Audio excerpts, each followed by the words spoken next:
આ જે આકૃતિ છે ને એનો આપણે સમિતિનો ક્રમ જે છે એ મિત્રો ખાસ કહેવાનો છે. તો કઈ રીતે કહીશું? તો એક આપણે એક્ટિવિટી કરીએ, એક નાનકડી પ્રવૃત્તિ કરીએ એટલે બહુ સમજાઈ જશે ઇઝીલી. બરાબર, જો આ એ આકાર છે પહેલા તો એ વિચાર કરી લેજો. જે આ ઊભો આકાર છે એવું માનો કે આ આકાર છે. બરાબર, પછી કદાચ આમ આપેલો હોય તો અત્યારે તમને આ રીતે આપેલો છે, થોડુંક નાના મોટા ખૂણા હોય તો એ જરાક સ્વીકારી લેજો. હવે આ જે છે એનો પરિભ્રમણ ક્રમ, તો પહેલા તો મૂળ પોઝિશનને ઓળખો. મૂળ પોઝિશનમાં આ રીતે આકૃતિ ઊભેલી છે, અહીંયા મેં ટપકું બતાવેલું છે.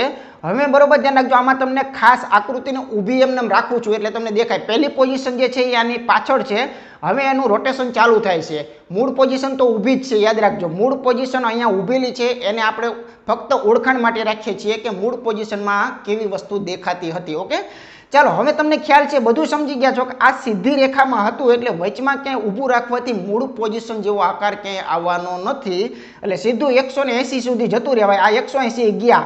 ચાલો હવે વિચાર કરજો, એક આકાર ઉપર બીજો આકાર ફિટ થઈ ગયો, મૂળ આકાર જેવો મિત્રો નવો આકાર રોટેશન કર્યો એટલે થઈ ગયો. તો કે હા, યસ થઈ ગયો. બરાબર, તો અહીંયા આ એક રોટેશન પૂરું થયું. બરાબર, 180 એ આનો પરિભ્રમણ ક્રમ તમને એક વખત મળી ગયો, મૂળ આકૃતિ જેવું દેખાય છે. તો એક વખત મળ્યું, યાદ રાખજો. હવે આને વચમાં ક્યાંય ઊભું રાખવાનો કોઈ મતલબ નથી, તમને ખ્યાલ છે. બરાબર, વચ્ચે કોને ઊભું રખાય? 4 પાંખિયા, 5 પાંખિયા, 6 પાંખિયા, આવી બધી વસ્તુઓ જે છે એ કામ કરતી હોય છે. હવે આને સીધે સીધું જવા દઈએ, રોટેશન 260 ને 270 ટપાડી દઈએ અને સીધા 360 ડિગ્રીએ જ્યારે આપણે, એટલે કે જેને પૂર્ણ પરિભ્રમણ કહેવાય, પૂર્ણ પરિભ્રમણે જ્યારે તમે અટકો છો ત્યારે વળી પાછો એનો મૂળ આકાર ધારણ કરે છે.